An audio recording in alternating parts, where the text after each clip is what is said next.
The fight is long and it's very, very difficult. I say that life as a man is exceptionally difficult. I say the most beautiful and the most terrifying thing about being a man is you're born without value. Society doesn't care about you. You're only going to be cared about based on how useful you are. You have the chance to build yourself up and become a superhero if you're prepared to do the hard work and be indefatigable enough to never quit. But if you're going to stand around and wait for a handout, nobody's going to ever respect you. And I think that a lot of people have forgotten about how difficult and how competitive it is as a man. We're always in constant competition with each other. And it's your duty as a man to stand up and say, I want to be as important and strong and good-hearted and God-fearing as possible. And I need to work hard to achieve those things. There's no such thing as too much masculinity if it's genuinely masculine. Genuine masculinity is not out here to hurt people. It's absolutely the opposite. It's out here to protect. And when bad things happen, they call traditionally masculine men. If you need a firefighter, you need a masculine man. When you call the police because of the problem you have, you want masculine men. And as soon as a woman or a man is in trouble, when you look for backup, you look for masculine men. And masculine men have a duty to provide and protect those they care about. We have a duty to do things we don't feel like doing because we know we're supposed to do them.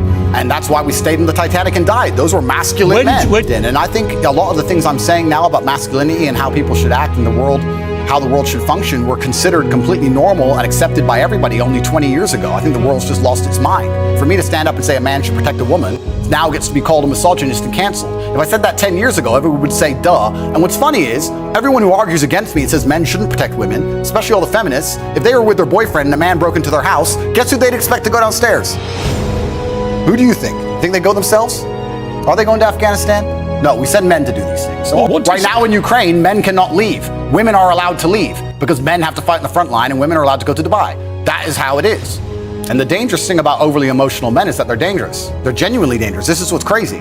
All these people who talk about toxic masculinity and how bad it is for men to be traditionally masculine. A traditionally masculine man does things he doesn't feel like doing because it is his duty to do them. He charges into the building because it is his duty. Not because he feels like it, because it is his duty. We're now teaching the new generation of men that they don't have duty and they can just act on their feelings and act how they feel, and they don't have to act as a man should. Do you know what happens when you get men who just act how they feel?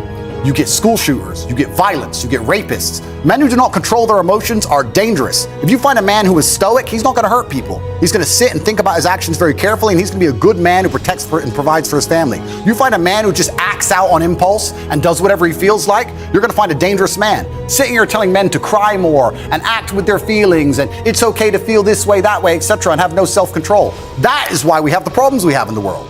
Absolutely and utterly wrong. So when they talk about toxic masculinity, they have it completely inversed on its head, completely and utterly wrong. We need to be teaching stoicism. We need to be teaching young men to understand that the world is very, very difficult. It's hard to be a man. You're going to feel bad sometimes. You need to suck it up and perform anyway. Not to sit there and cry your eyes out or blame other people. But we are all in this battle together. You are either in this battle against the Matrix, because once you have your life together, once you're truly happy and you're truly strong and your finances are strong and you think for yourself, once you resist the slave mind, you're automatically against the Matrix. So your choices are either to resist the slave mind and join the battle as the resistance, like you people are, or accept the slave mind. But then the battle is different. The battle isn't against the Matrix anymore. Then the battle is against yourself. You're fighting against your own weight. You're fighting with your wife who doesn't love you anymore. You're fighting with your own depression. You're going to have to fight. You either fight against yourself and your unhappiness because you have caved to the Matrix and its programming, or you resist the slave mind and enjoy the resistance. This fight is not going anywhere for anybody. It is here to stay, and it's going to stay for the entirety of our lives, and you need to make a choice. The reason I am fighting is because I don't want the other side. I refuse to say things I don't believe. I refuse to cower and cuck and let my mind be poisoned. I refuse. Now, yes, I'm charging first in front of my army into battle. Yes, I'm going to take a lot of flack to do that. But I don't see any other choice. And that's why I'm here and I'm doing these things.